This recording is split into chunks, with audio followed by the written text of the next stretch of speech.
আমরা সবাই মোমবাতিতে ভোট দেবো। বাগানের সর্দার না,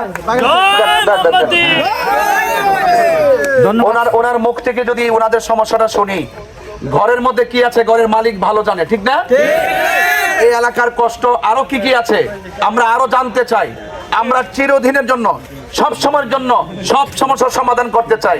এই জন্য আমরা যা চোখে দেখছি তা বলছি, আপনারা যা দৈনিক যা আপনারা একের পর এক সম্মুখীন হচ্ছেন সমস্যাগুলো, সেই সমস্যাগুলো তুলে ধরার জন্য আমাদের অনুরোধ করছি। ধন্যবাদ সবাইকে। আজকের বিশিষ্ট একজন ব্যক্তি আসছেন, ওনাকে আমাদের অনেক ধন্যবাদ এবং ওনার কথাবার্তা আমাদের খুব ভালো লেগেছে। আমরাও চাই, আমরা চা শ্রমিক, আমরা অনেক কষ্টে আছি। আপনার বক্তব্যতে আমাদের অনেক অনেক ওনাকে আমাদের ধন্যবাদ দেওয়ার উচিত। আমি মনে করি ওনাকে আমরা মোমবাতিতে সবাই ভোট দিয়ে নির্বাচন করে আমাদের চা শ্রমিকের যতগুলা দায় দাবি আছে এবং মন্দিরে যতগুলা দায় দাবি আছে উনি যাতে আমাদের এই দায় দাবিগুলা পূরণ করতে পারে। এভাবে এত কষ্ট করে কোনো মানুষের জীবন চলতে পারে না। আমরা দেখি অন্যান্য জায়গায় যখন তারা দৈনিক কাজ করে তাদেরকে 1000 টাকার উপরে মজুরি দেওয়া হয়, দেয় না? পারিশ্রমিক দেয় না? কিন্তু চা শ্রমিকদেরকে যা দেওয়া হয় এটা কি যথেষ্ট? এটার পরিবর্তন দরকার আছে না নাই? আমি মনে করি যদি আপনারা বিশেষ করে চা বাগানে যারা আছেন, চা শ্রমিক থেকে শুরু করে সনাতন ধর্মী যারা আছেন, আপনারা বিশাল একটি জনগোষ্ঠী, মুসলমান, সনাতন ধর্মী, সব ধর্ম বর্ণের মানুষ এই বাগানে বসবাস করেন। আপনাদের প্রতিদিনের যে কষ্ট, হঠাৎ করে একদিন কষ্ট হলে কোনোভাবে মেনে নেওয়া যায়, দৈনিক কষ্টগুলো কিন্তু মেনে নেওয়া যায় না। আপনাদের আত্মচিৎকার এবং আপনাদের যে কষ্ট, এই কষ্ট দূর করার জন্য সংসদে কথা বলার দরকার। রাষ্ট্রের পক্ষ থেকে বাজেট এনে আপনাদের যে কষ্টগুলো আছে এই কষ্টগুলো চিরস্থায়ী সমাধানের দরকার। এই এলাকায়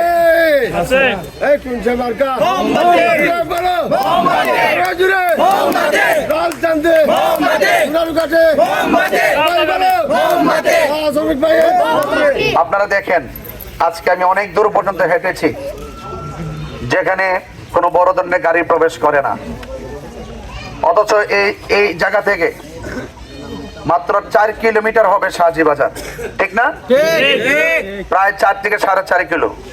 এই রাস্তাটা যদি সম্পূর্ণ এদিকে পাকা হয় তাহলে আমাদের রাস্তাঘাটের চলাফেরার মানটা উন্নত হয়, হয় কি হয় না? এগুলো সমাধান করার দরকার। পাশাপাশি আমাদের যে সমাজের বাচ্চারা যারা আছেন, ছোট বাচ্চা ছেলে মেয়েরা যারা আছেন, এই সন্তানদের সুশিক্ষার দরকার আছে না নাই? এদের জন্য পর্যাপ্ত প্রতিষ্ঠানের দরকার। হ্যাঁ, এবং আপনারা যারা এই প্রতিষ্ঠানগুলো জরাজীর্ণ আছে এগুলো সমাধান করার দরকার এবং পর্যাপ্ত শিক্ষার উন্নয়নের জন্য কাজ করার প্রয়োজন। এই কাজগুলো আমি দেখে গেছি, যেন এই সমস্যাগুলো যেন আপনাদের সমর্থনে আমি যেন সংসদে গিয়ে যেন আপনাদের পক্ষ হয়ে আপনাদের সকল সমস্যাগুলো সমাধান করতে পারি। এবং পাশাপাশি আপনাদের অনেকগুলো মন্দিরে কাজ চলতেছে না?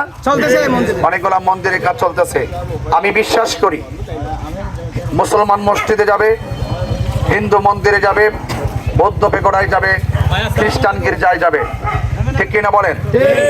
যার ধর্ম পালন করবে। যেহেতু আপনারা বাংলাদেশের নাগরিক, সরকার এবং জনপ্রতিনিধি এদেশের মসজিদ মাদ্রাসার প্রতি যেইভাবে রাষ্ট্রীয় কোষাগার থেকে অর্থ নির্ধারণ করবে, আমি মনে করি আপনারাও বাংলাদেশের নাগরিক হিসাবে আপনারা আপনাদের মন্দিরে পূজা করবেন, কিন্তু আপনাদের যাবতীয় সমস্যাগুলো, উপাসনালয়গুলো রাষ্ট্রের পক্ষ থেকে যে বাজেট আসবে সেই বাজেট অনুযায়ী আপনাদের সেই জায়গাটাকেও মেরামত করে দিতে হবে। কথা বলেন ঠিক না? তাহলে আমি একে একে আপনাদের সমস্যাগুলো তুলে ধরলাম। সবচেয়ে বড় এতগুলো সমস্যা তুলে ধরার মূল কারণ কিভাবে সম্ভব হলো? এই জন্য সম্ভব হলো আমি চা শ্রমিকদের অনেক লোকের সাথে মিশেছি, মেশার পর ওনাদের কষ্টের কথা আমি জেনেছি। এই কষ্টগুলো আমরা চিরদিনের জন্য আমরা স্থায়ীভাবে সমাধান করতে চাই। এই জন্য চা শ্রমিকদের কাছে আমার অনুরোধ থাকবে, আপনারা যদি আপনার মহামূল্যবান ভোট মোমবাতি প্রতীকে, আমার প্রতীক হলো মোমবাতি, মোমবাতি প্রতীকে যদি আপনাদের মহামূল্যবান ভোটখানা দেন আর আপনাদের সমর্থনে যদি আমি সংসদে যেতে পারি, আপনাদের মেহনতি মানুষ থেকে শুরু করে আপনাদের চা শ্রমিকদের যত ধরনের সমস্যাগুলো আছে এই সমস্যাগুলো আমি দায়িত্বহীনভাবে নিরলসভাবে সমাধান করে আপনাদের সুখে দুঃখে পাশে থাকতে চাই। রাজি আছেন কিনা বলেন? তাহিরি ভাই এগিয়ে চলো, আমরা আছি তোমার সাথে, তাহিরি ভাই এগিয়ে চলো, আমরা আছি তোমার সাথে। মার্কা আসিল রে, মার্কা মোমবাতি, সবাই বলে মোমবাতি, বাগানবাসী মোমবাতি, সবচুয়ানা মোমবাতি, শ্রমিক বলে মোমবাতি, সাথে বলে মোমবাতি, সবাই বলে মোমবাতি। আপনারা আমি আমি আমি যে সমস্যাগুলো বলছি এই সমস্যাগুলো কি আপনাদের মধ্যে আছে না নাই? এই সমস্যা আছে কি না? আপনাদের পক্ষ থেকে একজন লোক, আপনারা আপনাদের সমস্যা ভালো জানেন, আপনারা আপনাদের পক্ষ থেকে আপনাদের সমস্যাটা তুলে ধরবেন। আমি এটা শুনে যাই যেন আমি নোট করে যেতে পারি আপনাদের মৌলিক সমস্যা আরো কি কি আছে।